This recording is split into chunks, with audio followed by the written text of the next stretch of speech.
মুহাদ্দিস হাফেজ Mohammad Abdur Rahu MA master MM double title তাফসির ও হাদিস বিভাগ খতিব কাতলাহার কেন্দ্র জামে মসজিদ প্রধান শিক্ষক দারুল আরকাম ইবতেদায়ী মাদ্রাসা টিওরপাড়া সোনারায় গাবতলী বগুড়া হুজুরের মোবাইল নাম্বার 01730208604। আল্লাহ রাব্বুল আলামিন বলেন, ইয়া আইয়ুহাল্লাযীনা আমানু লা তাকুলু আমওয়ালাকুম বাইনাকুম বিল বাতিলি ইল্লা তাকুনা তিজারাতান আতারাদিম মিনকুম ওয়ালা তাকতুলু আনফুসাকুম ইন্নাল্লাহা কানা বিকুম রহিমা। আল্লাহ রাব্বুল আলামিন বলেন, হে ঈমানদারগণ, তোমরা নিজেরা একে অন্যের সম্পদ অন্যায়ভাবে ভোগ দখল করে খেও না। সে যদি সন্তুষ্ট থাকে বিক্রয় করতে তাহলে সেটা ভিন্ন কথা, আর তোমরা নিজেরা একে অন্যকে তোমরা হত্যা করো না। নিশ্চয় আল্লাহ পাক তোমাদের প্রতি পরম দয়ালু। সূরাতুন নিসার 29 নম্বর আয়াত। বলেন সুবহানাল্লাহ। এই অন্যায়ভাবে দখল করে খাওয়া কয়েক প্রকার। এক নম্বর ধরেন, সে যদি চুরি করে তাহলে তার কি করতে হবে? একজন যদি আর একজনের সম্পদ যদি চুরি করে তাহলে কোরআনুল কারীম কি বিধান দিয়েছেন এই সম্পর্কে? আল্লাহ পাক রব্বুল আলামিন বলেন, ওয়াস-সারিকু ওয়াস-সারিকাতু ফাকতাউ আইদিয়াহুমা জাযাআম বিমা কাসাবা নাকালাম মিনাল্লাহ আল্লাহু আজিজুন হাকীম। আল্লাহ রাব্বুল আলামিন সূরাতুল মাইদার 6 পারা সূরাতুল মাইদার 38 নম্বর আয়াতে আল্লাহ পাক রব্বুল আলামিন বলেন, কেউ যদি চুরি করে তাহলে তার হাত কেটে দিতে হবে। আর এটাই তার চুরি করার হলো তার কৃতকর্মের শাস্তি আল্লাহর পক্ষ থেকে তোমাদের জন্য প্রণয়ন করা সমাজ রক্ষা করার জন্য দণ্ডবিধি। চোরের শাস্তি হলো হাত কেটে দিতে হবে। আর যে ব্যক্তি ডাকাতি করবে, সন্ত্রাসী করবে,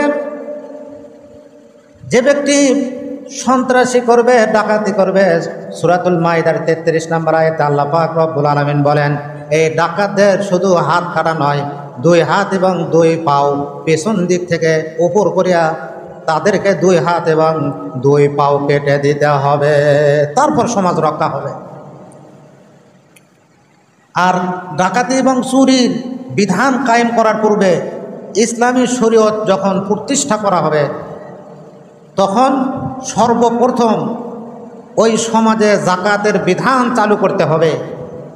2 বছর যদি জাকাতের বিধান সম্পূর্ণরূপে যদি চালু হয়ে যায় তাহলে মানুষের কোনো অভাব অনটন থাকবে না যে নিজে খাবার জন্য অন্যের সম্পত্তি চুরি করে অথবা ডাকাতি করে খেতে হবে, এমন কোনো অভাব অনটন সমাজে থাকবে না। সমাজে ভারসাম্য ফিরে আসবে। বলেন সুবহানাল্লাহ। আমাদের দেশে কি হয়, গরিবের খাটতে খাটতে উঠে যায় ঘাড়ের ছাল, আর এই গরিবের টাকা আত্মসাৎ করে ওরা হয়ে যায় লালে লাল। কেউ বসবাস করে 7 তলায় আর কেউ উপবাস করে গাছতলায়। বলে ঠিক কি ঠিক? টাকার অভাবে কারো দিন যায় কাঁদে, আর টাকা রাখার জায়গা নাই, যুগ যুগ ধরে ওই ব্যাংকে রাখে বাঁধে। ঠিক কি ঠিক? হ্যাঁ, আল্লাহ রাব্বুল আলামিন বলেন, যারা চুরি করবে তাদের হাত কেটে দিতে হবে এবং যারা ডাকাতি করবে তাদের 2 হাত এবং 2 পাও কেটে দিতে হবে, অথবা তাদেরকে শুলিত দিতে হবে, অথবা তাদেরকে হত্যা করে দিতে হবে। এই 3টার একটাও যদি না করে তাহলে ওই দেশ থেকে তাকে বের করে দিতে হবে, তারপর দেশের শান্তি ফিরে আসবে। তাছাড়া দেশের শান্তি ফিরে আসবে না। তাহলে আজকে আলোচনা করতেছি, অন্যায়ভাবে যদি জমি দখল করে তাহলে তার শাস্তি কি? আল্লাহ রাব্বুল আলামিন বলেন, হে ঈমানদারগণ, সূরাতুন নিসার 29 নম্বর আয়াতে বলেন, হে ঈমানদারগণ, তোমরা অন্যায়ভাবে একে অন্যের সম্পত্তি তোমরা ভোগ দখল করে খেও না।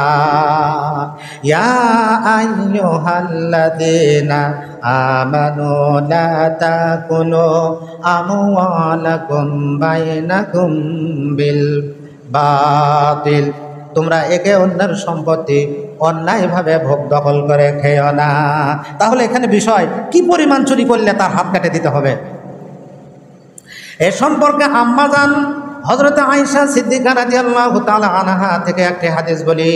আন আয়েশা রাদিয়াল্লাহু তাআলা আনহা قال عن النبي صلى الله عليه وسلم تقطع يد السارق في ربع دينار رواه البخاري والمسلم। সহিহ বুখারী হাদিস নাম্বার হচ্ছে 6332 নম্বর হাদিস।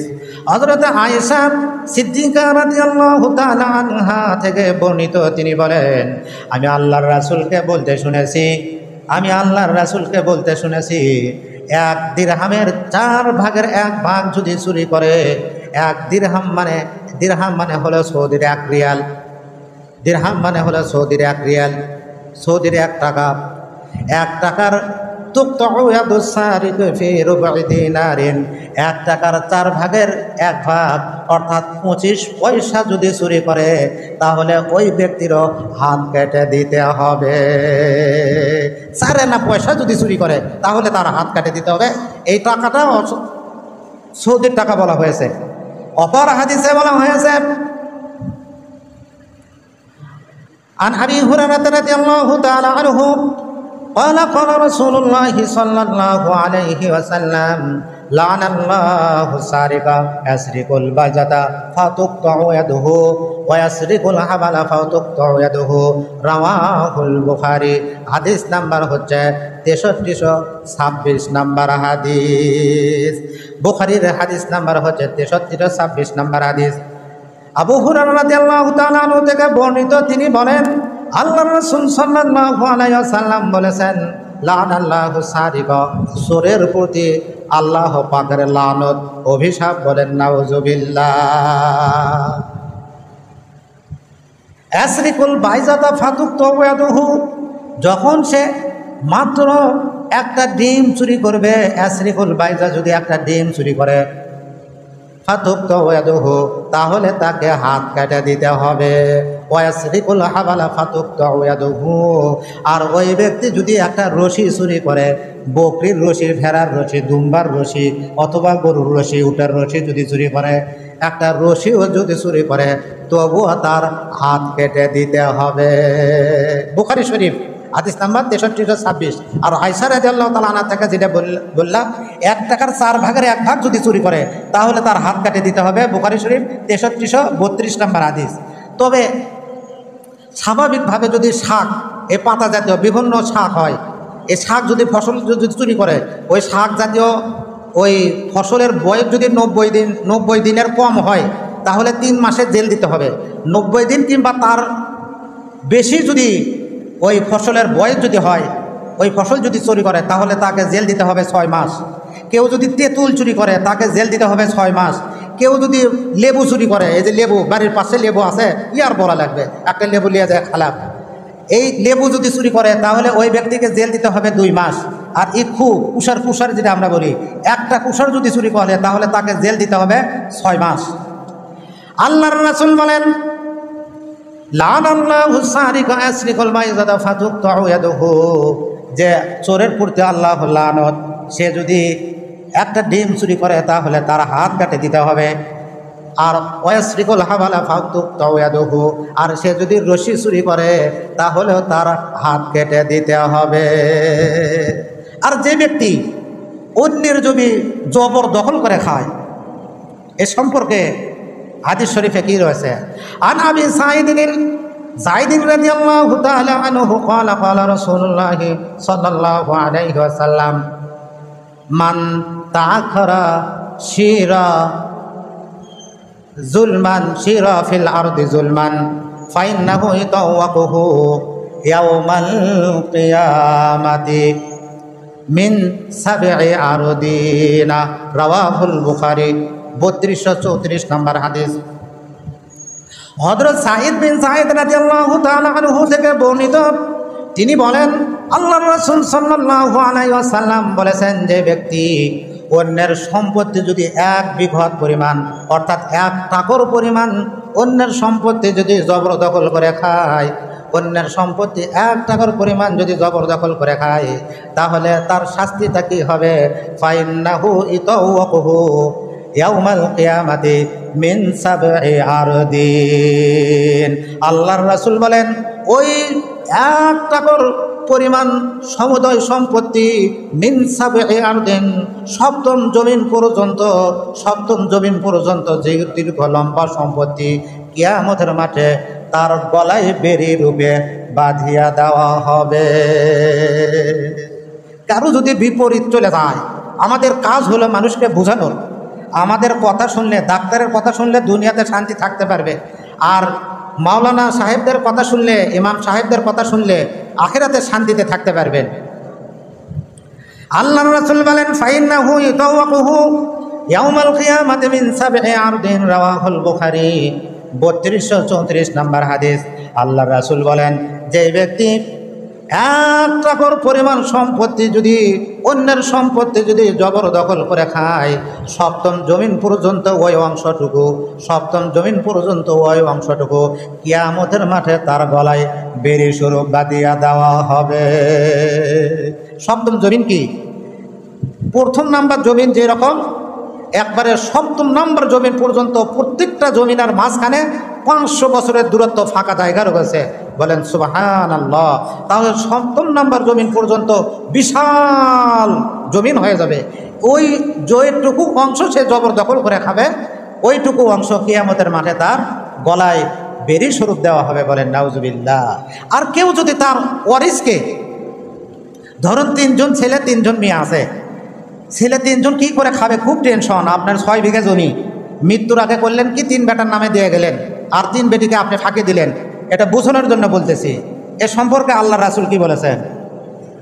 এই সম্পর্কে আল্লাহর রাসূল সাল্লাল্লাহু আলাইহি ওয়াসাল্লাম বলেন, মান ফাররা মিন মিরাসি ওয়ারিসিহি লাকাদ আল্লাহু মিরাসাহু মিনাল জান্নাতি ইয়াউমাল কিয়ামাহ। আল্লাহর রাসূল সাল্লাল্লাহু আলাইহি ওয়াসাল্লাম বলেন, তিরমিজি শরীফের হাদিস, আল্লাহর রাসূল সাল্লাল্লাহু আলাইহি ওয়াসাল্লাম, তিরমিজি শরীফ, ইবনে মাজাহ শরীফের হাদিস 2807 নম্বর হাদিস, যেই ব্যক্তি তার ওয়ারিসকে তার সম্পত্তির থেকে যে ব্যক্তি বঞ্চিত করবে, ওয়ারিসকে ঠকাইবে, আল্লাহ রাব্বুল আলামিন কিয়ামতের মাঠে কবুলকৃত জান্নাত থেকে তার নামটা কাটিয়া দিবেন। বলেন নাউজুবিল্লাহ। মান ফাররা মিন মিরাসি ওয়ারিসিহি ক্বাতা আল্লাহু মিরাসাহু মিনাল জান্নাতি ইয়াউমাল কিয়ামাহ। ইবনে মাজাহ 2708 নম্বর হাদিস। আপনার যেগুলি সন্তান রয়েছে, একজন সন্তানকে আপনি ঠকাইলেন, অন্য সন্তানের নামে আপনি জমিগুলি লিখে দিয়ে গেলেন। আল্লাহর রাসূল বলেন, অন্য হাদিসে আল্লাহর রাসূল বলেন, এটাতে ইবাদতের কথা বলা হয় নাই। বুখারী শরীফের 2489 নম্বর হাদিস। এই 2489 নম্বর হাদিসে আল্লাহর রাসূল বলেন, ওয়ারিসকে ঠকানোর কারণে 2489 নম্বর হাদিস, ওয়ারিসকে ঠকানোর কারণে 7 বছর যদি একাধারে আল্লাহর ইবাদত করে যায়, আর ওই ব্যক্তির নামে জান্নাত আল্লাহ পাক লিপিবদ্ধ করেছেন, ওয়ারিসকে ঠকানোর কারণে কবুলকৃত জান্নাত থেকে আল্লাহ পাক তার নাম কাটা দিবে। বলেন নাউজুবিল্লাহ। এই জন্য আমি তো কিচ্ছা কাহিনী অনেক কিছু আপনাদেরকে বলতে পারি, কিন্তু সেগুলি শুধু আপনারা শুনবেন, কিন্তু বাইরে যায় মনের ভেতরই থাকবে। আমলের ভেতর কি থাকবে? এমন কিছু আমরা আমল করে যাচ্ছি, আমলের ভেতরে এমন কিছু বদ আমল রয়েছে, এই বদ আমলের কারণে আমাদের আমলগুলি নষ্ট হয়ে যাবে। 1 গ্রাম দুধের ভিতরে যদি একটু লেবু দেওয়া হয়, দুধের দাম থাকে, আমরা ইবাদত কম করি, এই সামান্য ইবাদতের ভিতরে যদি এমন কিছু গুনাহ করে যাইতেছি, তাহলে আখিরাতে যদি এই দুনিয়ার থেকে যদি কোনো ব্যক্তি মায়ের পেট থেকে যদি চোখ নালে আসে, দুনিয়ার কোনো ডাক্তার চোখ দিতে পারে না, আমরা এই টুকরা সামান্য ইবাদত করে যাচ্ছি, এর ভেতর এমন কিছু গুনাহ করে যাইতেছি, যার কারণে আমরা জান্নাত থেকে বঞ্চিত হয়ে যাব। বলে নাউজুবিল্লাহ। সুতরাং আজকে যেটুকু আলোচনা করা হলো, চুরি করলে হাত কাটে দিতে হবে, ডাকাতি করলে 2 হাত 2 পাও কাটে দিতে হবে, অথবা তাকে কতল করতে হবে, অথবা শুলিতে চড়াইতে হবে, সূরা মাইদা 33 নম্বর আয়াত, অথবা দেশ থেকে তাকে বের করে দিতে হবে। আর যদি ওয়ারিসের সম্পত্তি যদি মেরে খায়, আজকে খুতবার সারাংশ, ওয়ারিসের সম্পত্তি যদি বঞ্চিত করে, তাহলে কবুলকৃত জান্নাত থেকে আল্লাহ পাক তার নাম কাটা দিবেন, কবুলকৃত জান্নাত থেকে আল্লাহ পাক নাম কাটা দিবেন। যদি মুহাদ্দিস হাফেজ Mohammad Abdur রহু M A master MM double title তাফসির ও হাদিস বিভাগ খতিব কাতলাহার কেন্দ্র জামে মসজিদ প্রধান শিক্ষক দারুল আরকাম ইবতেদায়ী মাদ্রাসা টিওরপাড়া সোনারায় গাবতলী বগুড়া। হুজুরের মোবাইল নাম্বার 01730208604। আজকে ইনশাআল্লাহ আলোচনা করব কাবা শরীফ কতবার ভাঙ্গিয়া নির্মাণ করা হয়েছে, সংস্কার নয়। কাবা শরীফ 10 বার ভাঙ্গিয়া পুনরায় নির্মাণ করা হয়েছে। ইনশাআল্লাহ আজকে আলোচনা করব কোন কোন বার সেটা ভাঙ্গিয়া নির্মাণ করা হয়েছে। কাবা শরীফ 10 বার ভাঙ্গিয়া নির্মাণ করা হয়েছে, কোন কোন বার নির্মাণ করা হয়েছে, এবং কাবা শরীফ সম্পর্কে কোরআনুল কারিমে কার দ্বারা কাবা ঘর নির্মাণ করে নিয়েছেন, কোন সূরা কত নাম্বার আয়াত, ইনশাআল্লাহ আজকে আলোচনা করব। আল্লাহ পাক যেন তৌফিক দান করেন, সবাই বলেন আল্লাহুম্মা আমিন। আল্লাহ রাব্বুল আলামিন গোটা পৃথিবীর মাঝামাঝি জায়গা আল্লাহ রাব্বুল আলামিন বর্তমানে যেখানে কাবা, এই কাবা শরীফ আল্লাহ রাব্বুল আলামিন গোটা পৃথিবীর মাঝামাঝি জায়গায় আমার আল্লাহ পাক কাবা শরীফ নির্মাণ করে নিয়েছে। শুধু তাই নয়, আল্লাহ রাব্বুল আলামিন এই সম্পর্কে 4 পারা আল্লাহ রাব্বুল আলামিন সূরা আল ইমরানের 96 নম্বর আয়াতে আল্লাহ রাব্বুল আলামিন বলেন, বিসমিল্লাহির রহমানির রহিম ইন্না আউওয়ালা বাইতিন উযিআ লিন-নাসি লাল্লাযী বিবাক্কাতা মুবারাকান ওয়া হুদাল লিল আলামিন। আমার আল্লাহ পাক রব্বুল আলামিনের ইন্না বলার কোনো প্রয়োজন নেই, ইন্না মানে হলো নিশ্চয়। তারপরেও আল্লাহ পাক মানুষকে বোঝানোর জন্য, মানুষকে গুরুত্ব দিয়ে বোঝানোর জন্য আল্লাহ পাক রব্বুল আলামিন বললেন, ইন্না আউওয়ালা বাইতিন উযিআ লিন-নাসি লাল্লাযী বিবাক্কাতা মুবারাকান ওয়া হুদাল লিল আলামিন।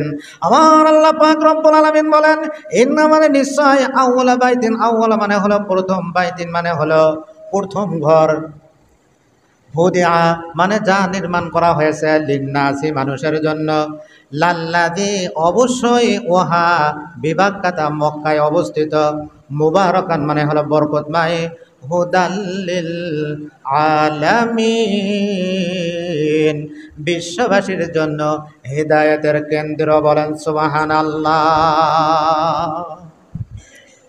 কাবা ঘর হচ্ছে গোটা পৃথিবীর সর্বপ্রথম ঘর, হলো পৃথিবীর সৃষ্টি করার সর্বপ্রথম ঘর হলো কাবা শরীফ। বলেন সুবহানাল্লাহ। তাফসিরে কুরতুবীতে রয়েছে, আল্লাহ পাক রব্বুল আলামিন আদম আলাইহিস সালামকে যখন সৃষ্টি করেছেন, আদম আলাইহিস সালামকে সৃষ্টি করার 2000 বছর পূর্বে আমার আল্লাহ পাক রব্বুল আলামিন এই বর্তমানে যেখানে কাবা, ওই জায়গায় আমার আল্লাহ পাক রব্বুল আলামিন জিনদের জন্য কাবা নির্মাণ করেছিলেন।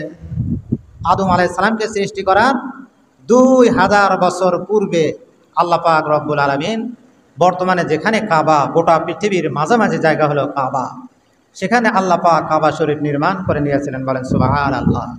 আল্লাহ পাক রব্বুল আলামিন বর্তমানে যেখানে কাবা, এই কাবা শরীফ থেকে আমার আল্লাহ পাক রব্বুল আলামিন পৃথিবী সৃষ্টি করা শুরু করে দেন। প্রথমে হলো সাগর, সাগরের ফেনা, এই পানির থেকে ফেনা হয়, ফেনার থেকে সেখানে বালু সৃষ্টি হয়, এই বালু থেকে আল্লাহ পাক রব্বুল আলামিন গোটা পৃথিবী তৈরি করেন। আর প্রথমে যেখানে আল্লাহ পাক রব্বুল আলামিন পৃথিবী সৃষ্টি করা শুরু করে দেন, সেটাই হলো বর্তমানের কাবা শরীফ। বলেন সুবহানাল্লাহ। আমার আল্লাহ পাক বলেন, ইন্না আউওয়ালা বাইতিন উযিআ লিন-নাসি লাল্লাযী বিবাক্কাতা মুবারাকান ওয়া হুদাল লিল আলামিন। আমার আল্লাহ পাক বলেন, নিশ্চয় নিশ্চয় পৃথিবীর সর্বপ্রথম ঘর হলো বর্তমানে যেখানে কাবা, এই কাবা হলো হিদায়াতের একটি কেন্দ্র। বলেন সুবহানাল্লাহ। বিশ্ববাসীর জন্য হিদায়াতের একটি কেন্দ্র। বলেন সুবহানাল্লাহ। আল্লাহ পাক রব্বুল আলামিন আদম আলাইহিস সালামকে সৃষ্টি করে আমার আল্লাহ পাক জান্নাতে রেখে দিয়েছিলেন। আদম আলাইহিস সালামকে যখন আল্লাহ পাক বললেন ইহবিতু মিনহা জামিআ, এক পারা 5 নম্বর পৃষ্ঠা শেষের দিকে আমার আল্লাহ পাক বললেন, হে আদম, তুমি এবং হাওয়া এবং শয়তান সহ তোমরা দুনিয়াতে চলে যাও। আদম আলাইহিস সালাম বললেন, আল্লাহ আমি যাব। আসমানে যা আমি দেখেছি, সপ্তম আসমানের ওপরে বাইতুল মামুর, বর্তমানে যেখানে হলো কাবা, এই কাবা বরাবর সপ্তম আসমানের ওপরে আমার আল্লাহ পাক ফেরেশতাদের জন্য একটি কাবা সৃষ্টি করেছেন। আমার আল্লাহ পাক সপ্তম আসমানের ওপরে বাইতুল মামুর নামক ফেরেশতাদের জন্য একটি কাবা তৈরি করেছেন। আর প্রতিদিন আমার আল্লাহ পাক ওই কাবাকে তওয়াফ করার জন্য ৭০,০০০ ফেরেশতা নিযুক্ত করে রেখেছেন। কতজন ফেরেশতা? ৭০,০০০ ফেরেশতা বাইতুল মামুর, ফেরেশতাদের যেটা কাবা সপ্তম আসমানের উপরে, প্রতিদিন ৭০,০০০ ফেরেশতা তাওয়াফ করতেছে। বলেন সুবহানাল্লাহ। শুধু তাই নয়, আমার আল্লাহ পাক ফেরেশতাদের জন্য সপ্তম আসমানের ওপরে কাবা সৃষ্টি করেছেন। ওই কাবার নাম বাইতুল মামুর। প্রতিদিন ৭০,০০০ ফেরেশতা তাওয়াফ করতেছেন। এই ৭০,০০০ ফেরেশতা যারা একবার করে বাইতুল মামুর তাওয়াফ করে, আর কিয়ামতের আগ পর্যন্ত আর কোনোদিন ওই বাইতুল মামুর তাওয়াফ করার সুযোগ পাবে না। বলেন সুবহানাল্লাহ। প্রতিদিন ৭০,০০০ ফেরেশতা তাওয়াফ করতেছেন। আর যে একবার তওয়াফ করেছে সে কিয়ামতের আগে আর কোনোদিন তওয়াফ করার সুযোগ পাবে না। সেটা হলো আসমানের কাবা বাইতুল মামুর। বলেন সুবহানাল্লাহ। আমার আল্লাহ পাক আদম আলাইহিস সালামকে যখন বললেন, আদম তুমি দুনিয়াতে চলে যাও, আদম আলাইহিস সালাম বললেন, আল্লাহ আমি দেখেছি এই বাইতুল মামুর ফেরেশতাদের কাবা প্রতিদিন ৭০,০০০ ফেরেশতা তাওয়াফ করতেছে। আল্লাহ আমাকে একটি সুযোগ দিতে হবে। আল্লাহ দুনিয়াতে এই বাইতুল মামুরের মতো দুনিয়াতে আমার বংশধরের জন্য, আমার জন্য এবং আমার বংশধরের জন্য দুনিয়াতে বাইতুল মামুরের মতো একটি কাবা দিতে হবে, তাহলে আমি দুনিয়াতে যেতে রাজি আছি। আমার আল্লাহ পাক রব্বুল আলামিন ওই বাইতুল মামুর বরাবর বর্তমানে যেখানে কাবা, ওই কাবা বরাবর দুনিয়াতে আমার আল্লাহ পাক আদম আলাইহিস সালামের জন্য পুনরায় আদমের মাধ্যমে আল্লাহ পাক কাবা শরীফ নির্মাণ করে নিয়েছেন। বলেন সুবহানাল্লাহ। প্রথমবার কাবা আল্লাহ পাক পৃথিবী আদম আলাইহিস সালামকে সৃষ্টি করার ২০০০ বছর পূর্বে প্রথমবার কাবা আল্লাহ পাক ফেরেশতাদের মাধ্যমে তৈরি করে নিয়েছেন। পরবর্তীতে জিন এবং ফেরেশতাদের গণ্ডগোল হয়। জিনদেরকে শাস্তি দেওয়ার জন্য আল্লাহ পাক ফেরেশতা পাঠিয়ে দেন। এই জিন জাতি এত খারাপ, ফেরেশতাদের সঙ্গে যুদ্ধ করেছিল। বলেন নাউজুবিল্লাহ। সেই সময় কাবা ঘর পর্যন্ত ধ্বংস হয়ে যায়। পরবর্তীতে আল্লাহ পাক আদম আলাইহিস সালামের মাধ্যমে কাবা ঘর ভাঙ্গিয়া ওই জায়গাটুকু বরাবর আদমের মাধ্যমে নির্মাণ করে নিয়েছে। অতঃপর আল্লাহ পাক রব্বুল আলামিন আদমের ছেলে হযরত শীস আলাইহিস সালামের মাধ্যমে আমার আল্লাহ পাক বর্তমানে যেখানে কাবা, ওই কাবাকে ভাঙ্গিয়া পুনরায় নির্মাণ করে নিয়েছিলেন। বলেন সুবহানাল্লাহ। আমি আজকে আলোচনা করতে চেয়েছি কাবা ঘর 10 বার ভাঙ্গিয়া নির্মাণ করা হয়। চতুর্থবার ইব্রাহিম আলাইহিস সালামের মাধ্যমে আল্লাহ পাক রব্বুল আলামিন বর্তমানে যেখানে কাবা, সেখানে আমার আল্লাহ পাক রব্বুল আলামিন ইব্রাহিম আলাইহিস সালামকে বললেন, ওয়াইদ বাওয়ানা লিইব্রাহিমা মাকানাল বাইতি আল্লা তুশরিক বি শাইআন ওয়া তাহির বাইতি লিত-তাইফিনা ওয়াল কাইমিনা ওয়ার রুকআইস সুজুদ। আমার আল্লাহ পাক বললেন, ইব্রাহিম পৃথিবীতে আমার জন্য একটি ঘর তুমি নির্মাণ করো। ইব্রাহিম আলাইহিস সালাম বললেন, আল্লাহ, পৃথিবীতে সমস্ত ঘর তো আপনার, সব কিছুই তো আপনার, আপনার জন্য আমি কোন ঘরটি নির্মাণ করব? এবার আল্লাহ পাক বললেন, ইব্রাহিম, সব কিছুই আমার, কিন্তু নির্দিষ্ট করে শুধুমাত্র আমার জন্য একটি ঘর তুমি নির্মাণ করো। বলেন সুবহানাল্লাহ। বর্তমানে যেখানে কাবা শরীফ, এই কাবা শরীফ থেকে সেই সময় ইব্রাহিম আলাইহিস সালাম হাজার হাজার মাইল দূরে ছিলেন। বর্তমানে যেটা সিরিয়া দেশ বলা হয়,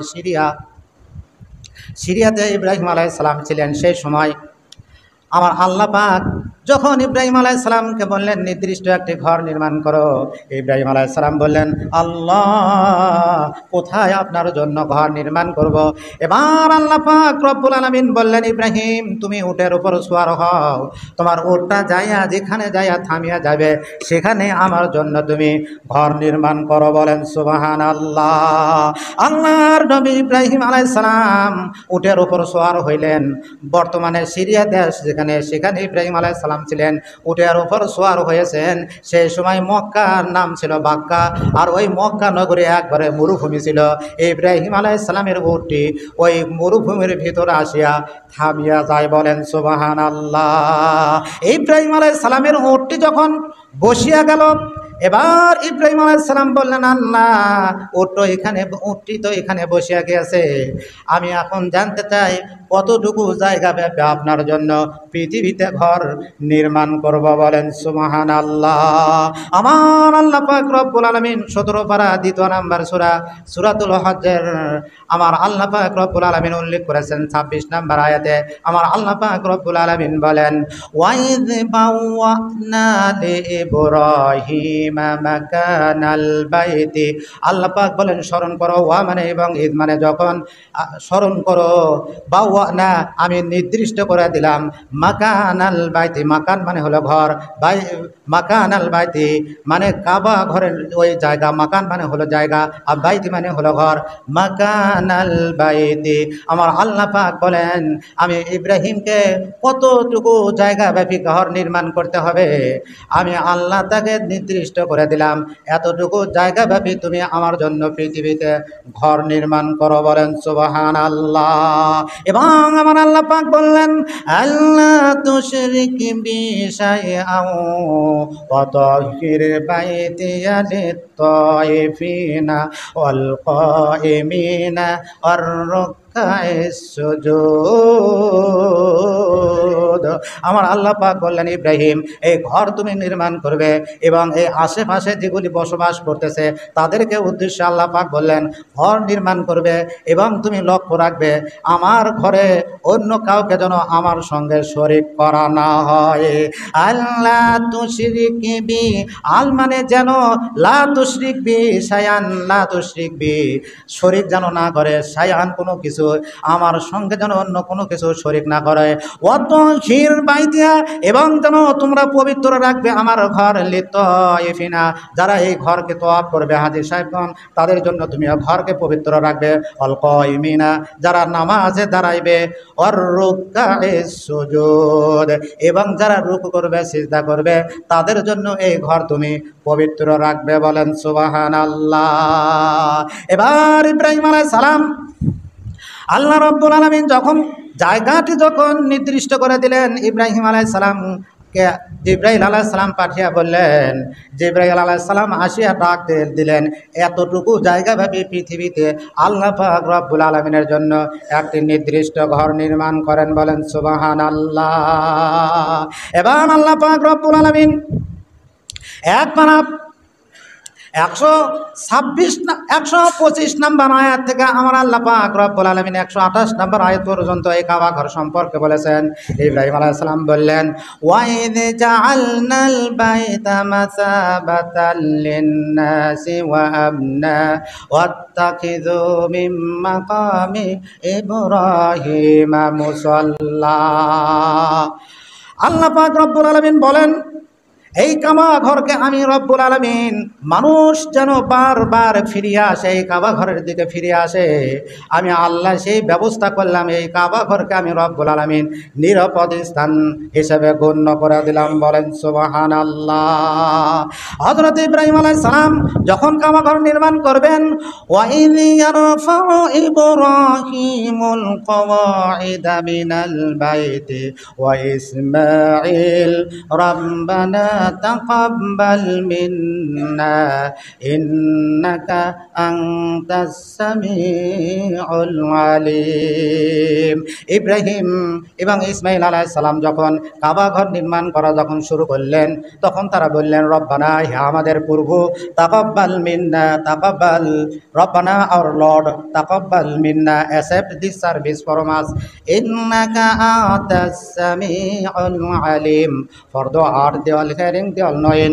ইব্রাহিম আলাইহিস সালাম এবং ইসমাঈল আলাইহিস সালাম যখন কাবা ঘর নির্মাণ করা শুরু করলেন, তখন কাবা ঘর নির্মাণ করা যখন শেষ হয়ে গেল, কাবা ঘর ধরিয়া কাঁদিয়া কাঁদিয়া বলতেছেন, আল্লাহ, রব্বানা, হে আমাদের প্রভু, তাকাব্বাল, আপনি কবুল করেন, মিন্না, আমাদের এই কাজকে, ইন্নাকা, নিশ্চয় আপনি, ইন্না মানে নিশ্চয়, কা মানে আপনি, আনতাস সামিউল আলিম, আপনি সব কিছু শোনেন এবং সব কিছু দেখেন। বলেন সুবহানাল্লাহ।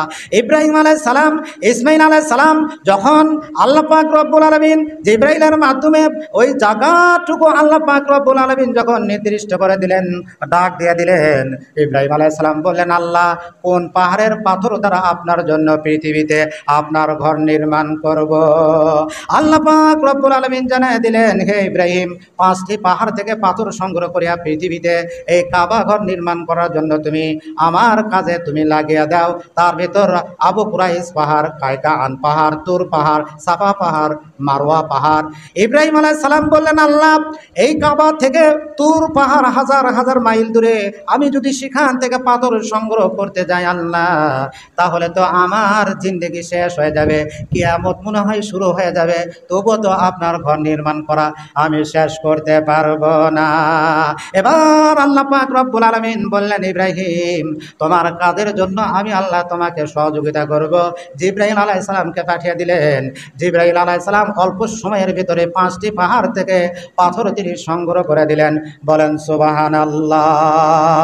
এবার ইব্রাহিম আলাইহিস সালাম বলতেছেন, আল্লাহ, কাবা ঘরের দেয়াল তো আমি নির্মাণ করব, মশলার প্রয়োজন, গাঁথুনি দিতে মশলার প্রয়োজন, সিমেন্টের প্রয়োজন, বালুর প্রয়োজন, ঠিক কিবা ঠিক, বালুর প্রয়োজন না, সিমেন্টের প্রয়োজন না।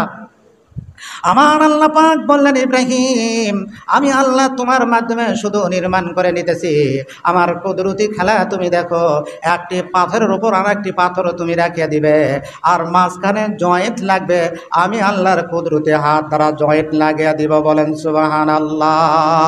ইব্রাহিম আলাইহিস সালাম, ইসমাঈল আলাইহিস সালাম লিভার হিসেবে কাজ করেছেন। ইব্রাহিম আলাইহিস সালাম তিনি মিস্ত্রির যে কাজ, এই কাজটি তিনি করেছেন। ইব্রাহিম আলাইহিস সালাম একটি পাথরের উপর আর একটি পাথর যখন রাখিয়ে দিয়েছেন, সঙ্গে সঙ্গে মাঝখানে কোনো মশলার প্রয়োজন হয় নাই, আল্লাহ পাকের কুদরতিভাবে জয়েন্ট লাগে গিয়েছে। বলেন সুবহানাল্লাহ। এবার দেয়াল যখন নির্মাণ করা হয়, উপরের দিকে যখন নির্মাণ করা হয়, তখন কি ওই চরাটের ব্যবস্থা করতে হয় কিনা? চরাটের ব্যবস্থা করতে হয়। আমার আল্লাহ পাক বললেন, ও ইব্রাহিম, তোমার কোনো চরাটের প্রয়োজন নাই, উপরে যে দাঁড়াইবে কোনো কিছুর প্রয়োজন নাই। ওয়াত্তাখিযু মিন মাকামি ইব্রাহিমা মুসাল্লা, একবারে 126 নম্বর পৃষ্ঠা 126 নম্বর আয়াত এবং সূরাত আল ইমরানের 97 নম্বর আয়াতে ওই মাকামে ইব্রাহিম সম্পর্কে আমার আল্লাহ পাক বলেছেন, মাকামে ইব্রাহিম হলো, আমার আল্লাহ পাক বললেন, ওই পাথরের উপর দাঁড়াও, ওই পাথর তোমাকে লিফটের কাজ দিয়ে দিবে। বলেন সুবহানাল্লাহ।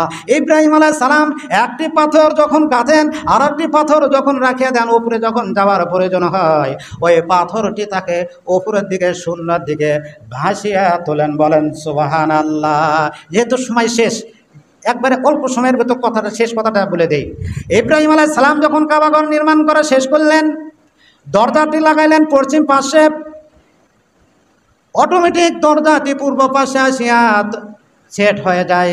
ইব্রাহিম আলাইহিস সালাম 3 বার চেষ্টা করলেন, 3 বারে পূর্ব দিকে আসিয়া যখন সেট হয়ে যায়, এবার ইব্রাহিম আলাইহিস সালাম বললেন, আল্লাহ আমি তো দরজা পশ্চিম সাইডে সেট করি, আর আপনার কুদরতিভাবে আপনার কোনো ইশারা আছে যার কারণে পূর্ব দিকে আসে সেট হয়ে যাইতেছে, আর কারণ কি? এবার আল্লাহ পাক রব্বুল আলামিন বললেন, ইব্রাহিম রে, এই কাবার পশ্চিম এলাকার লোক হবে বেশিরভাগ বেদিন বেঈমান, যার কারণে তারা হবে অমুসলিম আর তারা হবে জাহান্নামী, আর পূর্ব এলাকার বেশিরভাগ লোক হবে দিনদার ইমানদার জান্নাতি মুসলমান, যার কারণে আমি আল্লাহ পূর্ব দিকে এই কাবা ঘরের দরজাটা লাগানো আমি আল্লাহ পছন্দ করতেছি। বলেন সুবহানাল্লাহ। আজকে আলোচনা করলাম 10 বার কাবা ঘর ভেঙে নির্মাণ করা হয়েছে, 4 বারের আলোচনা করলাম, আরো 6 বার আছে। এই 6 বার আলোচনা করলে তো 2টা পার হয়ে যাবে, যেহেতু সময় শেষ। অতঃপর আল্লাহ পাক রব্বুল আলামিন বললেন, ওয়াযিন ফিন নাসি বিল হাজ্জি ইয়াতুকা রিজালান ওয়া আলা কুল্লি দামিরিন ইয়াতিনা মিন কুল্লি ফাজ্জিন আমিক। হে ইব্রাহিম, তুমি হজের জন্য মানুষকে আহ্বান করো, দেখবা তোমার আহ্বান শুনিয়া মানুষ পায়ে হেঁটে আসবে, উটের উপর সোয়ার হয়ে আসবে দূর দূরান্ত থেকে। তা যাই হোক, আল্লাহ পাক রব্বুল আলামিন সূরাত আল ইমরানের 97 নম্বর আয়াতে আমাদের প্রতি হজকে ফরজ করে দিয়েছেন। যে ব্যক্তি, আল্লাহর রাসূল বলেন, আল হাজ্জু মাবরুরুন লাইসা লিল জাযা ইল্লাল জান্নাহ, যে ব্যক্তি হজ্জে মাবরুর, হজ্জে আকবর করবে, হজটা যদি কবুল হয়, একটি কবুল হজ্জের বিনিময় জান্নাত ছাড়া অন্য কিছু নয়। বলেন সুবহানাল্লাহ। অর্থাৎ আপনি হজ করলেন, হজটা যদি কবুল হয় তার বিনিময়ে আল্লাহকে জান্নাত দিতে হবে। বলেন সুবহানাল্লাহ। ইনশাআল্লাহ আমরা নিয়ত করে নেই, যাদের সমর্থন আছে জিন্দেগিতে বেঁচে থাকতে আমরা দ্রুত আমরা হজ আদায় করার চেষ্টা করব। আল্লাহ পাক রব্বুল আলামিন আমাদের সবাইকে হজে মাবরুর করার তৌফিক দান করুন, হজ্জে আকবর করার তৌফিক দান করুন। সবাই বলেন আল্লাহুম্মা আমিন। দেহের ভেতর এখনো প্রাণ দেন নাই, সে অবস্থায় রেখে দিয়েছিলেন বর্তমান যেখানে কাবা শরীফে, ওই জায়গায় আদম আলাইহিস সালামের দেহটা রেখে দিয়েছিলেন। বলেন সুবহানাল্লাহ। আদম আলাইহিস সালামকে আল্লাহ পাক এই মুহররম মাসের 10 তারিখ শুক্রবারে ওই কাবা শরীফের ওখান থেকে আল্লাহ পাক সরাসরি সপ্তম আসমানের উপরে উঠাইয়া আল্লাহ পাকের আরশে আজিমের নিচে জান্নাতুল মাওয়ার সাদ হচ্ছে আল্লাহ পাক রব্বুল আলামিনের আরশে আজিম। বলেন সুবহানাল্লাহ। আদমকে আল্লাহ পাক বেশি মহব্বত করতেন, যার কারণে তার আরশে আজিমের নিচে জান্নাতুল মাওয়াতে আল্লাহ পাক এই মুহররম মাসের 10 তারিখে রেখে দিয়েছিলেন। এবং আদম আলাইহিস সালামকে জান্নাত থেকে যেদিন দুনিয়াতে পাঠিয়ে দিয়েছিলেন, ওই দিনটাও হলো মুহররম মাসের 10 তারিখ শুক্রবারে আল্লাহ পাক আদম আলাইহিস সালামকে এই দুনিয়াতে পাঠিয়ে দিয়েছিলেন। এই মুহররম মাসের 10 তারিখে আরাফার ময়দান আদম আলাইহিস সালামের তওবা আল্লাহ পাক রব্বুল আলামিন কবুল করলেন। জিবরাইল আলাইহিস সালামকে পাঠিয়ে দিয়ে বললেন, জিবরাইল আলাইহিস সালাম আসিয়া বললেন, ও আদম, আজকে এমন একটি নামের ওসিলায় আপনি আল্লাহ পাক রব্বুল আলামিনের নিকটে ক্ষমা চেয়েছেন, এমন একটি নামের ওসিলায় দিয়েছেন, ওই মুহাম্মদ সাল্লাল্লাহু আলাইহি সাল্লামের ওসিলায় আল্লাহ পাক আপনার তওবা কবুল করেছেন, আপনাকে সুসংবাদ দিয়েছেন, ভবিষ্যতে আপনার বংশধর যখন শয়তানের ধোঁকায় পড়িয়া, নফসের খায়েশে পড়িয়া আরাফার ময়দানে যখন পা রাখবে, আল্লাহ পাক শুধু আপনার তওবা কবুল করলেন না, ওই সমস্ত হাজী বান্দাদের আল্লাহ পাক তাদের জিন্দেগির গুনাহ খাতাগুলি মাফ করে দিবে। জিবরাইল আলাইহিস সালাম আসিয়া বললেন, আদম, আল্লাহ পাক আপনার তওবা কবুল করেছেন, শুধু আপনার তওবাই নয়, কিয়ামত সংগঠিত হওয়ার আগ পর্যন্ত আপনার বংশধররা যখন নফসের খায়েশে পড়িয়া, শয়তানের ধোঁকায় পড়িয়া, গুনাহের কাজ করিয়া হজের মৌসুমে আছে আরাফার ময়দানে যখন পা রাখবে, আরাফার ময়দান হলো পরিচিত স্থান। আদম আলাইহিস সালামের তওবা যখন কবুল হয়ে গেল, পিছনে তাকাইয়া দেখেন হাওয়া আলাইহিস সালাম। বলেন সুবহানাল্লাহ। উভয়ে যখন সাক্ষাৎ হলো, এই আরাফার ময়দান হচ্ছে পরিচিত স্থান, একে অপরের সঙ্গে সাক্ষাৎ হলো, এই জন্য রাখা দেওয়া হয় আরাফার ময়দান রাখা দিয়েছেন। এখানে সাদা রঙের একটি টিলা রয়েছে, সেই টিলাটির নাম হলো জাবালে রহমত। সেখানে ওই জায়গায় আল্লাহ পাক আদম এবং হাওয়া আলাইহিস সালামের সাক্ষাৎ করান দীর্ঘ 350 বছর পরে, এবং আল্লাহ পাক তাদের তওবা কবুল ও মঞ্জুর করেন। বলেন সুবহানাল্লাহ। গতকাল আমি এ সম্পর্কে 10 জন নবীর সম্পর্কে আলোচনা করেছি। আজকে সংক্ষেপে বলবো কারবালার ঘটনা। ইনশাআল্লাহ আল্লাহ পাক যেন তৌফিক দান করেন। সবাই বলেন আল্লাহুম্মা আমিন। অর্ধেক পৃথিবীর বেশি জায়গা মুসলমানেরা কুরআনুল কারীম দিয়ে তারা রাষ্ট্র পরিচালনা করেছেন। বলেন সুবহানাল্লাহ। মুআবিয়া রাদিয়াল্লাহু তাআলা আনহু 20 বছর পরিচালনা করেছেন। হযরত মুআবিয়া রাদিয়াল্লাহু তাআলা আনহু যখন ইন্তিকাল হয়ে গেল, সে সময় মুআবিয়া রাদিয়াল্লাহু তাআলা আনহুর ছেলে ইয়াজিদ মুসলিম জাহানের খলিফা হিসেবে দাবি করে নিল। সেই সময় বড় বড় সাহাবী ছিলেন ইমাম হাসান, হুসাইন, আব্দুল্লাহ ইবনে ওমর, আব্দুল্লাহ ইবনে জুবায়ের, আবু বকর ছেলে আব্দুর রহমান, বড় বড় সাহাবী ছিলেন। কিন্তু ইয়াজিদ তখন দেখল এই কয়েকজন সাহাবীকে যদি আমি আমার বায়াত যদি গ্রহণ করে নিতে পারি, তাহলে আমার রাষ্ট্র পরিচালনা করার জন্য কোনো বাধা থাকবে না। তখন ইয়াজিদ কি করলাম, ছলে বলে কলা কৌশলে বড় বড় সাহাবীকে তিনি বায়াত গ্রহণ করাইলেন। মদিনার গভর্নরের নাম ছিল, ডিসির নাম ছিল ওয়ালিদ। ওয়ালিদের নিকটে পত্র পাঠাইল, হুসাইনকে বলো সে যেন আমার বায়াত গ্রহণ করে, সে যেন মুসলিম জাহানের খলিফা হিসেবে আমাকে মানিয়ে নেয়, অথবা মদিনার থেকে সে যেন বের হয়ে যায়। এই দুটার একটি কাজ যদি না করে, তাহলে নির্ঘাত তাকে তুমি তরবারি দিয়া দুনিয়ার থেকে শহীদ করে দিবে। বলেন নাউজুবিল্লাহ। হাসান রাদিয়াল্লাহু তাআলা আনহুকে ইয়াজিদ চক্রান্ত করিয়া বিষ খাওয়াইয়া দুনিয়ার থেকে শহীদ করে দিলেন। আর বড় বড় সাহাবী আব্দুল্লাহ ইবনে ওমর, জুবায়ের, আব্দুল্লাহ ইবনে আব্বাস, তারা দেখলেন আমরা যদি এই রাষ্ট্র পরিচালনা নিয়ে আমরা যদি বিশৃঙ্খলা করি, আমরা যদি দাবি করি, বিশৃঙ্খলা নয়, আমরা যদি দাবি করি, তাহলে মুসলমানদের ভিতর রক্তক্ষয়ী যুদ্ধ হয়ে যাবে, মুসলমানদের জানমালের বিশাল ক্ষতি হয়ে যাবে। এই দিকে লক্ষ্য করে বড় বড় সাহাবীরা তিনি মানে নিয়েছেন। কিন্তু হুসাইন রাদিয়াল্লাহু তাআলা আনহুকে যখন বলা হলো যে হুসাইন আপনি ইয়াজিদের বায়াত গ্রহণ করুন, হযরত হুসাইন বললেন, ও মদিনার গভর্নর ওয়ালিদ, মদিনার ডিসি ওয়ালিদ, তুমি জেনে রাখো আমার শরীরে 1 ফোঁটা রক্ত থাকা পর্যন্ত আমি ওই ইয়াজিদকে রাষ্ট্রপ্রধান হিসেবে আমি মানে নিব না। ইয়াজিদ হলো একজন জালেম শাসক। ভবিষ্যতে মানুষজন যখন দুনিয়াতে আসবে, তারা ফতুয়া দিবে, তারা বলবে জালেম শাসককে নবীর নাতি হয়ে মানিয়ে নিয়েছে, আর তোমরা হলো সাধারণ মুসলমান, তোমরা তো জালেম শাসককে মানে নিতে তোমাদের কি সমস্যা?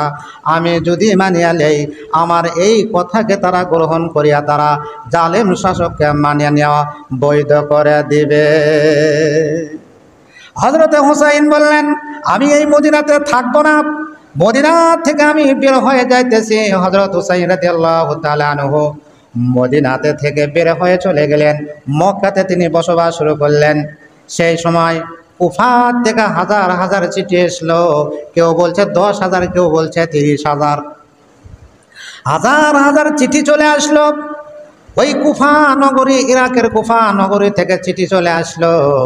ওই ইরাকের কুফা নগরী থেকে ওই পত্রের ভিতর লেখা আছে, হুসাইন আপনি কুফা নগরীতে চলে আসেন, লক্ষ লক্ষ মুসলমান আপনার নামে বায়াত গ্রহণ করার জন্য প্রস্তুত রয়েছে। আমাদের জীবন দিয়ে, আমাদের টাকা পয়সা, ধন দৌলত, জীবনের সর্বশক্তি দিয়ে আপনার পক্ষে আমরা জিহাদ করে যাব। বর্তমান মুসলিম জাহানের খলিফা হিসাবে আমরা আপনাকেই দেখতে চাই। বলেন সুবহানাল্লাহ। কিন্তু হুসাইন রাদিয়াল্লাহু তাআলা আনহু পত্র খুলিয়া মুরব্বীদেরকে দেখাইলেন। মুরব্বীরা বলতেছে যে হুসাইন কুফা নগরীর পত্র ভালো দেখা যাইতেছে, কিন্তু ওই কুফা নগরীর তরবারির ব্যবহার কিন্তু ভালো হবে না। সুতরাং আপনি মক্কাতে আছেন, মক্কাতেই থাকেন, ওই কুফা নগরীতে যাওয়া আপনার জন্য ভালো হবে না। কারণ কুফা নগরীর লোকজন আপনার পিতার সঙ্গেও তারা মুনাফিকি করেছে। এই কুফা নগরীর লোকজন আপনার পিতা হযরতে আলীর সঙ্গে তারা মুনাফিকি করেছে। সুতরাং আপনি এখানেই শান্তিতে বসবাস করুন, কুফা নগরীতে যাওয়ার কোনো প্রয়োজন নেই। তা মুরব্বী লোকেরা যে পরামর্শ দেন, মুরব্বী লোক যাদের বয়স 40 পার হয় তাদেরকে দায়িত্ব দিলে তারা কিন্তু সঠিকভাবে বোঝে। আর 40-এর আগে যারা, 40-এর কম যাদের বয়স, তাদের কিন্তু 40-এর বয়সের পরে যারা যে সিদ্ধান্ত দিবে, এদের সিদ্ধান্ত ওদের সিদ্ধান্ত কিন্তু এক হবে না। হযরত হুসাইন রাদিয়াল্লাহু তাআলা আনহু তিনি এই মুরব্বীদের পরামর্শ তিনি রাজি হইলেন। তারপরও যখন চিঠি আসতে থাকলো তখন তিনি মুসলিম বিন আকিল হুসাইন রাদিয়াল্লাহু তাআলা আনহুর পক্ষ থেকে বিশ্বস্ত একজন লোককে পাঠাইলেন কুফা নগরীতে, যে তুমি যাইয়া দেখো কুফা নগরীর অবস্থা কি। তুমি যদি আমাকে যেতে বলো তাহলে আমি কুফা নগরীতে যাব, আর তুমি যদি নিষেধ করো তাহলে কিন্তু আমি কুফা নগরীতে যাব না। মুসলিম বিন আকিল যখন কুফা নগরীতে যখন প্রবেশ করল, কুফা নগরীতে যখন পৌঁছে গেল, হুসাইনের নাম শোনা মাত্র 30,000 লোক হুসাইনের নামে মুসলিম বিন আকিলের হাতে হাত দিয়া, তারা মুসলিম বিন আকিলের হাতে হাত দিয়া হুসাইন রাদিয়াল্লাহু তাআলা আনহুকে মুসলিম জাহানের খলিফা হিসেবে তারা বায়াত গ্রহণ করেছে। বলেন সুবহানাল্লাহ। তারা বলেছে আমাদের সর্বশক্তি দিয়া হুসাইনের পক্ষে আমরা জিহাদ করে চলে যাব, কিন্তু হযরত হুসাইন রাদিয়াল্লাহু তাআলা আনহুর পক্ষে তারা শেষ পর্যন্ত থাকে নাই। মুসলিম বিন আকিল পত্রের ভিতর লেখিয়া পাঠিয়ে দিল, হুসাইন আপনি কুফা নগরীতে আসেন, আপনার নাম শোনা মাত্র 30,000 লোক আপনার নামে বায়াত গ্রহণ করেছে। বলেন সুবহানাল্লাহ। হুসাইন রাদিয়াল্লাহু তাআলা আনহু তিনি মুসলিম বিন আকিলের পত্র পাওয়া মাত্র নবী পরিবারের শিশু, নারী, পুরুষ সবাইকে 72 জন মতান্তরে 80 জন সদস্য নিয়ে তিনি কুফা নগরীতে পৌঁছে গেলেন। কুফা নগরীতে পৌঁছার পূর্বে সেই জায়গাটির নাম হলো সালাবিয়া, জায়গাটির নাম হলো সালাবিয়া। সালাবিয়া নামক স্থানে যখন পৌঁছিলেন, ইয়াজিদের পক্ষ থেকে হুর বিন ইয়াজিদ তামিমির নেতৃত্বে কয়েক হাজার সৈন্য নিয়ে হুসাইন রাদিয়াল্লাহু তাআলা আনহুকে সেখানে আসিয়া বাধা দিল। বলেন নাউজুবিল্লাহ। হুসাইন রাদিয়াল্লাহু তাআলা আনহু বলতেছেন, ও হুর বিন ইয়াজিদ তামিমি, আমি তো মুসলিম জাহানের খলিফা হিসেবে আমি রাজত্ব দখল করতে যাই নাই, আমার সঙ্গে নারী আছে, আমার সঙ্গে পুরুষ আছে, শিশু আছে, সুতরাং আমি জিহাদ করার জন্য আমি রওনা দেই নাই। মাত্র 72 জন মতান্তরে 80 জন লোক নিয়ে আমি কুফা নগরীর দিকে আমি যাইতেছি। সুতরাং তোমরা যদি আমাকে যদি ওই কুফা নগরীতে তোমরা যদি পৌঁছিতে না দাও তাহলে আমাকে মক্কার দিকে ফেরত যেতে দাও, আমি মক্কার দিকে ফিরে চলে যাব। অথবা তোমরা আর একটি কাজ করতে পারো, আমাকে ইয়াজিদের নিকটে নিয়ে যাও, আমি ইয়াজিদের সঙ্গে পরামর্শ করে আমি ঠিক করে নিব ইয়াজিদ কি চায়, উভয়ে আলোচনা করার পরে সঠিক সিদ্ধান্ত নিব। অথবা এই দুটার একটাও যদি তোমরা গ্রহণ না করো তাহলে আমাকে মুসলিম জাহানের শেষ প্রান্তে তোমরা আমাকে পৌঁছে দাও, আমি কাফের বাহিনীর সঙ্গে জিহাদ করিয়া দুনিয়া থেকে আমি শহীদ হয়ে যাব। তিনি 3টি প্রস্তাব দিয়েছেন। কয়টি? যে তোমরা যদি কুফা নগরীতে আমাকে না যেতে দাও তাহলে আমি মক্কা ফেরত যাই, মক্কা থেকে এসে যাই মক্কা চলে যাব। আর না হলে তোমরা আমাকে ইয়াজিদের নিকটে আমাকে নিয়ে যাও, আমি ইয়াজিদের সঙ্গে আলাপ আলোচনা করার পরে একটা সিদ্ধান্ত নেব যাতে কোনো সংঘর্ষ না হয়। অথবা এই দুটার একটাও যদি তোমরা গ্রহণ না করো তাহলে মুসলিম জাহানের খলিফা, মুসলিম যতটুকু মুসলিম জাহানের শাসন রাজত্বের ভিতর আছে ওই একবারে বর্ডার এলাকা আমাকে পৌঁছে দাও, আমি অমুসলিমদের সঙ্গে জেহাদ করে শহীদ হয়ে চলে যাব। কিন্তু সে বলতেছে আমাকে আদেশ করা হয়েছে জনমানবহীন শূন্য প্রান্তে মরুভূমির দিকে আপনাকে ঠেলে দিতে। বলেন নাউজুবিল্লাহ। একবারে শেষ ঘটনা বলি, হযরত হুসাইন রাদিয়াল্লাহু তাআলা আনহুকে তাঁবুর ভিতর বন্দী করা হইল। ফোরাত নদীর পাশে হুসাইন রাদিয়াল্লাহু তাআলা আনহু তাঁবু গাড়লেন। হুসাইন রাদিয়াল্লাহু তাআলা আনহুকে ওই ফোরাত নদীর থেকে কোনো পানি দেওয়া হইতেছে না। বলেন নাউজুবিল্লাহ। তারা পিপাসায় কাতর হয়ে যাইতেছে, কিভাবে ওযু করবে, কিভাবে নামাজ আদায় করবে। তাইম্মাম করিয়া না হয় নামাজ আদায় করল, কিন্তু পিপাসা তো আর তাইম্মাম বোঝে না, পিপাসার কারণে ছটফট করতেছে। এমন সময় ইয়াজিদি বাহিনী বলতেছে, ইয়াজিদি বাহিনী বলতেছে যে হুসাইন আপনি ইয়াজিদের বায়াত গ্রহণ করেন, তাহলে আপনাকে বিশাল অঙ্কের একটি বালাখানা আপনার জন্য তৈরি করে দেওয়া হবে। আপনি ওই বালাখানা থাকবেন, দূর দূরান্ত থেকে লোক আসে আপনার সঙ্গে মুসাফা করবে, আপনাকে হাদিয়া দিবে। সুতরাং আপনি সম্মানের পাত্র হয়ে থাকবেন, আপনি শুধু ইয়াজিদের বায়াত গ্রহণ করুন। এবার হুসাইন রাদিয়াল্লাহু তাআলা আনহু বলতেছেন, আমি কখনো ইয়াজিদের বায়াত গ্রহণ করব না। আমি জানি আমি ইয়াজিদের সৈন্যবাহিনীর সঙ্গে জিহাদ করে আমি টিকে থাকতে পারবো না। আমার প্রতিটি রক্তবিন্দুর বিনিময়ে মুসলমানগণ ইতিহাসে সাক্ষী থাকবে নবীর নাতি বাতিলের সঙ্গে কোনো আপোষ করে নাই। প্রতিটি রক্তবিন্দুর বিনিময়ে জান্নাতে আমি বিশাল মর্যাদা পাবো। আর নবী ভবিষ্যতে নবীর উম্মতগণ আমার এই শিক্ষা থেকে তারা শিক্ষা গ্রহণ করবে যে আমাদের জীবন দেব তবু বাতিল শক্তিকে আমরা মানে নেব না। হযরতে হুসাইন কি করলেন? হুসাইন রাদিয়াল্লাহু তাআলা আনহু বললেন, উপস্থিত যেগুলি লোক আছো তোমরা যার যার ইচ্ছা মতো আমাকে তারা টার্গেট করেছে, যার যার ইচ্ছা মতো তাঁবু থেকে তোমরা বের হয়ে চলে যাও। কিন্তু উপস্থিত সবাই বলল, হুসাইন কিয়ামতের মাঠে আপনার নানা আল্লাহর রাসূল যদি বলে আমার নাতিকে মরুভূমির ভিতরে একাই ফেলে রাখিয়া তোমরা নিজের জীবন বাঁচাইছো, সুতরাং নাবিজিকে আমরা উত্তর দিতে পারবো না। আমাদের জীবনের সর্বশক্তি দিয়া আমরা আপনাকে সাহায্য করব, আপনাকে এই ময়দানে একাই ফেলে রেখে যাব না। ইয়াজিদি বাহিনীর সঙ্গে স্বল্প সংখ্যক মুসলমান, কুফা নগরীরও অল্প কিছু মুসলমান হুসাইনের পক্ষে জিহাদ করেছেন। বলেন সুবহানাল্লাহ।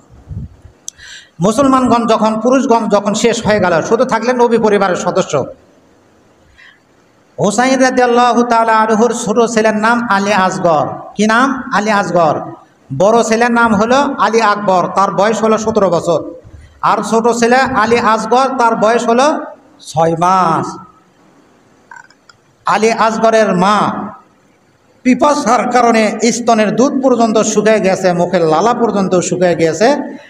আলী আসগরের মা হুসাইনকে বলতেছে, ওগো স্বামী, 6 মাসের শিশু আলী আসগর, সে তো ইয়াজিদি বাহিনীর কোনো ক্ষতি করতে পারবে না।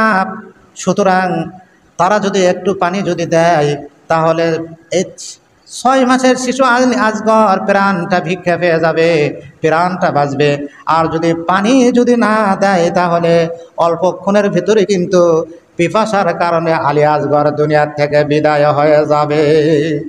স্ত্রীর মুখের দিকে তাকাইয়া পিপাসার তো 6 মাসের শিশু আলী আসগরকে কোলে লইয়া তাঁবুর এক পাশে যাইয়া বলতেছে, হুসাইন ডাক দে বলতেছেন, ওগো নবীর উম্মতেরা, তোমরা তো নবীর উম্মত হিসাবে দাবি করো, আমার কোলে যে সন্তানটা দেখতেছো এটা নবীর নাতির সন্তান, নবীর রক্ত কিন্তু তার গায়ে রয়েছে।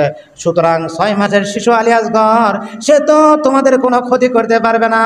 তোমরা যদি দয়া করে যদি অল্প একটু পানি দাও তাহলে 6 মাসের শিশু আলী আসগর প্রাণ বাঁচবে, নচেত কিন্তু অল্পক্ষণের মতোই শিশু আলী আসগর দুনিয়ার থেকে বিদায় হয়ে যাবে।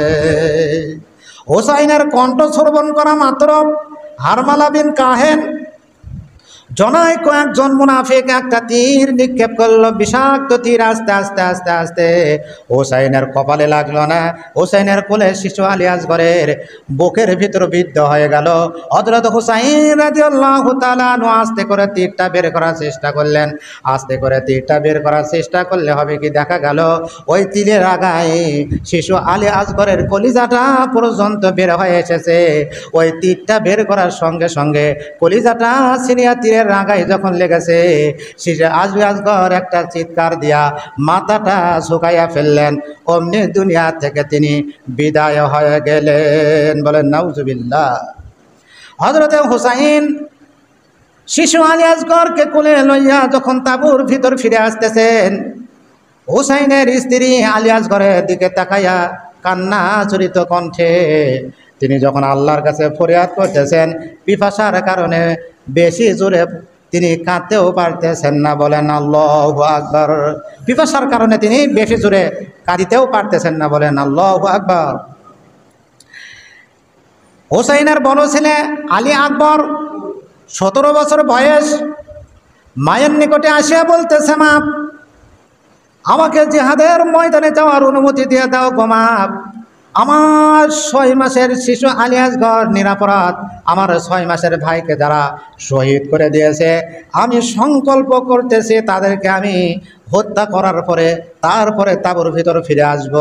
এবার হযরত হুসাইন রাদিয়াল্লাহু তাআলা আনহু আলী আকবরকে যখন জিহাদের ময়দানে যাওয়ার অনুমতি দিয়ে দিলেন, নবী বংশের ছেলে 17 বছর বয়স, আল্লাহু আকবার বলিয়া, নারায়ে তাকবীর বলিয়া, আল্লাহু আকবার বলিয়া একটা তরবারি হাতে নিয়া একাই জিহাদ করিয়া একাই 14 জন ইয়াজিদি বাহিনীকে হত্যা করার পরে তাঁবুর ভিতরে আসিয়া বলতেছে, মা পিপাসায় কাতর হয়ে যাইতেছি গো মা, আমি একাই 14 জনকে হত্যা করেছি, আমাকে এক পেলা পানি পান করাও, আমি ওয়াদা দিচ্ছি জীবনের সর্বশক্তি দিয়ে আমি একাই শত শত ইয়াজিদি বাহিনীকে আমি হত্যা করে ফেলব। এবার আলী আকবরের মা বলতেছে, বাবা পানি যদি থাকতো তাহলে তোমার ছোট ভাই আলী আসগরের কি জীবন দিতে হতো, সুতরাং দুনিয়ার পানির আর আশা করো না, বহু পেয়ালা ভর্তি পানি লইয়া জান্নাতে ফেরেশতারা তোমার জন্য অপেক্ষা করতেছে। আলী আকবর তখন বুঝতে পারল যে অল্পক্ষণের ভিতর আমিও শহীদ হয়ে যাব, কারণ পানি পিপাসা মানুষ আর কতক্ষণ থাকতে পারে। এবার আলী আকবর বলতেছে, মা বিদায় দাও, আর তোমাদের সাথে জীবিত অবস্থায় দেখা হবে না।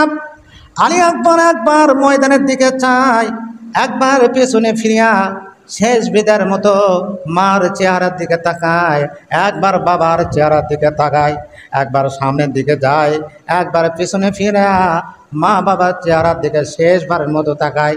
এমনি 2-3 বার হওয়ার পরে আলী আকবরের মা বলতেছে, বাবা আলী আকবর আর পিছনে ফিরে তাকায় না রে, বিদায় দিলাম রে, দেখা হবে জান্নাতে। তাদের ঈমান কি ছিল বলেন সুবহানাল্লাহ। যখন সবাই শেষ হয়ে গেল, হযরতে হুসাইন 2 রাকাত নামাজ পড়লেন, পরিবারের মহিলা সদস্যদের নিকটে যায় বলতেছেন, আমাকে তোমরা বিদায় দাও, আমি জিহাদের ময়দানে চলে যাব। পরিবারের সবাই বলতেছে, হুসাইন গো না, আমরা তোমাকে তাঁবুর ভিতর থেকে বের হতে দিব না। হযরতে হুসাইন বললেন, তোমরা আমাকে বের হতে না দিলে হবে কি, আমাকে শহীদ না করা পর্যন্ত ইয়াজিদি বাহিনী তো ছাড়বে না। আর বড় কথা হইল, রাত্রিবেলায় আমি স্বপ্নে যোগে দেখেছি আমার নানা রাসূলুল্লাহ সাল্লাল্লাহু আলাইহি ওয়াসাল্লাম, আমার পিতা হযরত আলী, আমার মা ফাতেমা আমাকে ডাকতেছে আর বলতেছে, হুসাইন রে, আগামী কাল কিন্তু তুমি আমাদের সঙ্গে জান্নাতে দেখা হবে। তখন সবাই বুঝতে পারলেন যে হুসাইন শহীদ হয়ে যাবেন। হুসাইন রাদিয়াল্লাহু তাআলা আনহু নাবিজির পাগড়ি মাথায় দিয়া, নাবিজির ব্যবহৃত তরবারি হাতে নিয়ে তিনি জিহাদের ময়দানে চলে গেলেন। বলেন সুবহানাল্লাহ। বহুদিন পর নাবিজির পাগড়ি মাথায় দেখিয়া, নাবিজির ব্যবহৃত তরবারি হাতে দেখিয়া কেউ হুসাইনকে আঘাত করার সাহস পাচ্ছে না। বলেন সুবহানাল্লাহ। হযরত হুসাইন রাদিয়াল্লাহু তাআলা আনহু তিনিও কাউকে আঘাত করতেছেন না, একবারে শত্রু সৈন্যের ভিতর ঢুকে গেলেন। এমন সময় আবুল খুক নামক একজন ইয়াজিদি সৈন্য হুসাইন রাদিয়াল্লাহু তাআলা আনহুকে বুকে আঘাত করলেন, তার কপালে এমনভাবে আঘাত করলেন, কপাল থেকে যখন রক্ত বের হচ্ছে, বুকে আঘাত করলেন, পাঁজরে আঘাত করলেন। তখন হযরত হুসাইন বলতেছেন, ইয়াজিদি বাহিনী, আমি তো তোমাদের সঙ্গে জিহাদ করার জন্য আসি নাই, আমি যদি জিহাদ করার জন্য আসতাম, আমার সঙ্গে হাজার হাজার নবী, হাজার হাজার মুসলমান রয়েছে, আমার পক্ষে তারা জিহাদ করবে, আমি তো জিহাদ করার জন্য আসি নাই। আমাকে তোমরা দাওয়াত দিয়েছ, দাওয়াত গ্রহণ করার জন্য এসেছি। আমার নিয়ত ছিল আমার নানা রাসূলুল্লাহ সাল্লাল্লাহু আলাইহি সাল্লামের পাশে, আমার ইন্তিকালের পরে নানার পাশে আমি থাকব, নানার পাশে শেষ আশাটুকু তোমরা আমাকে পূরণ হতে দিলে না। হযরত হুসাইন রাদিয়াল্লাহু তাআলা আনহু এবার তিনি তরবারিটা পরিচালনা শুরু করে দিয়েছেন। বলেন সুবহানাল্লাহ। আরে নবীর তরবারি যখন পরিচালনা করে তখন কি সাধারণ মানুষ সেখানে থাকতে পারবে? একাই শত শত ইয়াজিদি বাহিনীকে তাড়িয়ে দিয়া ওই ফোরাত নদী তিনি দখল করে ফেলেছিলেন একাই। বলেন সুবহানাল্লাহ। অতবার হুসাইন রাদিয়াল্লাহু তাআলা আনহু ফোরাত নদী থেকে যখন পানি নেন, পান করার চেষ্টা করেন, ফোরাত নদী থেকে যখন পানি নেন, পানি হয়ে যায় তখন রক্ত। বলেন নাউজুবিল্লাহ। তখন তিনি বুঝতে পারলেন এই পানির জন্য আমার পরিবারের ছেলে সদস্য সবাই যখন শহীদ হয়ে গেল, শুধু জয়নাল আবেদিন সে রুগ্ন ছিল, সে বাদ দিয়ে সবাই শহীদ হয়ে গেল, সুতরাং এই পানি আমি পান করব না। এমন সময় সীমার আসিয়া হুসাইন রাদিয়াল্লাহু তাআলা আনহুর গলায় ছুরি চালাইতেছে, বলেন নাউজুবিল্লাহ। হুসাইন রাদিয়াল্লাহু তাআলা একবারে ক্লান্ত হয়ে যখন পড়ে গেছেন, তিনি জোরে করে কথাও বলতে পারতেছেন না, বলেন নাউজুবিল্লাহ। এমন সময় নিষ্ঠুর সীমার হুসাইন রাদিয়াল্লাহু তাআলা আনহুর গলায় যখন ছুরি চালাইতেছেন, ছুরি তখন কাজ করতেছে না, ছুরি তখন কাটতেছে না। এবার হযরত হুসাইন রাদিয়াল্লাহু তাআলা আনহু কান্না জড়িত কণ্ঠে ডাক দিয়ে বলতেছেন, নিষ্ঠুর সীমার রে, যে জায়গায় তুই ছুরি চালাইতেছিস এই জায়গায় আমার নানা রাসূলুল্লাহ মুহাম্মদুর রাসূলুল্লাহ সাল্লাল্লাহু আলাইহি ওয়াসাল্লাম আমাকে বহুবার আদর করিয়া আমাকে চুম্বন করেছেন, সুতরাং এই দিক থেকে তরবারি দ্বারা তুই শত চেষ্টা করলেও আমার গলা কাটতে পারবি না। অতঃপর পিছন দিক থেকে তরবারির বেশ কয়েকটা আঘাত করিয়া দেহ থেকে যখন কাল্লাটা ছিন্ন করে ফেলেছে, এইদিকে তাঁবুর ভিতর যারা মহিলা সদস্য ছিলেন তারা তো যুদ্ধের বাহিরে, তখনকার নীতি ছিল শিশু এবং নারী তাদের প্রতি কোনো প্রকার আঘাত করা চলবে না। হুসাইন রাদিয়াল্লাহু তাআলা আনহু তাঁবুর ভিতর থেকে যখন বের হয়ে গেছেন, হুসাইন বিহীন নবী পরিবারের সদস্যগণ হাই হুসাইন বলিয়া তারা কান্নাকাটি করতেছেন। এমন সময় হুসাইন বিহীন রক্তাক্ত ঘোড়া যখন রক্তমাখা শরীর নিয়ে, হুসাইন বিহীন রক্তমাখা শরীর নিয়ে তাঁবুর ভিতর যখন প্রবেশ করল, ওই নবী পরিবারের নারীর সদস্যগণ তারা একবার ঘোড়ার দিকে তাকায়, একবার চিৎকার দিয়া তারা বেহুশ হইয়া জমিনে পড়ে যায়, আবার হুঁশ হওয়ার পরে হুসাইন বিহীন রক্তাক্ত ঘোড়া দিকে তারা হাই হুসাইন বলিয়া তারা যখন আফসোস করে, এমন কঠিন মুহূর্তে ইয়াজিদি বাহিনী আসিয়া নবী পরিবারের নারী সদস্যগণকে গ্রেপ্তার করিয়া পর্দার সহিত তাদেরকে ইয়াজিদের দরবারে উপস্থিত করা হবে। ইয়াজিদের দরবারে যখন নিয়ে যাইতেছে, পথের মধ্যে দেখে হুসাইন রাদিয়াল্লাহু তাআলা আনহুর কাল্লাবিহীন থরটা পড়িয়া আছে, বলেন নাউজুবিল্লাহ। সুতরাং আমরা এখানে শেষ করে দিলাম। আমরা সংকল্প করব দুনিয়াতে যতদিন থাকব আমাদের সময় দিয়ে, শ্রম দিয়ে, টাকা দিয়ে, সর্বশক্তি দিয়ে আমরা ইসলামের পক্ষে আমরা ইসলামকে বিজয় করার জন্য চেষ্টা করব। সবাই তো রাজি আছেন ইনশাআল্লাহ? আল্লাহ পাক আমাদের সবাইকে আমল করার তৌফিক দান করুন। সবাই বলেন আল্লাহুম্মা আমিন। ওয়া আখিরু দাওয়ানা আলহামদুলিল্লাহি রাব্বিল আলামিন। মাওলানা মুহাদ্দিস হাফেজ Mohammad Abdur Rahu, MA. Master, MM double title, তাফসির ও হাদিস বিভাগ, খতিব, কাতলাহার কেন্দ্র জামে মসজিদ। প্রধান শিক্ষক দারুল আরকাম ইবতেদায়ী মাদ্রাসা, টিওরপাড়া, সোনারায়, গাবতলী, বগুড়া। হুজুরের মোবাইল নাম্বার 01730208604।